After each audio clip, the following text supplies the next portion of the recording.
To serve and protect, yan ang isa sa mahalagang mandato ng Philippine National Police at ito ay muling napatunayan sa isang agarang aksyon ng Natonin Municipal Police Station sa isang insidente sa Barangay Banawol, Natonin Mountain Province.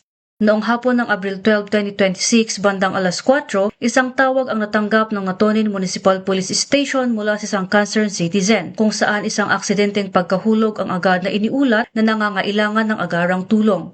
Sa pangunguna ni Police Captain Melvin Salvador, agad na rumesponde ang Natonin MPS sa pinangyarihan ng aksidente. Sa kanilang pagdating, natagpuan nila si Ginoong Donald Padsing na nakahiga malapit sa rice granary kasama ang individual na humingi ng tulong.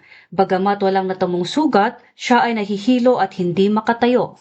Dahil makipot at limitadong daanan sa nasabing lugar, hindi naging madali ang pagtugon. Subalit sa inisyatibo ng mga responding kapulisan at ibang concerned citizens, agad silang gumawa ng improvised stretcher at dahan-dahang binuhat at dinala ang biktima patungo sa barangay road.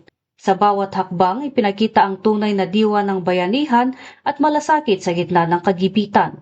Agad na dinala si Ginoong Padsing sa Anastasia Sagal Rafael Memorial Hospital sa poblasyon Natonin, kung saan siya ay agad na binigyan ng kinakailangang medical na atensyon. Ang pangyayaring ito ay muling sumasalamin sa matatag na paninindigan ng Philippine National Police sa kanilang mandato na maglingkod at magprotekta sa mamamayan. Mula sa Mountain Province, ako ang iyong PNN correspondent, Patrolwoman May Anyakak, alagad ng batas, tagapagtaguyod ng balitang pulis.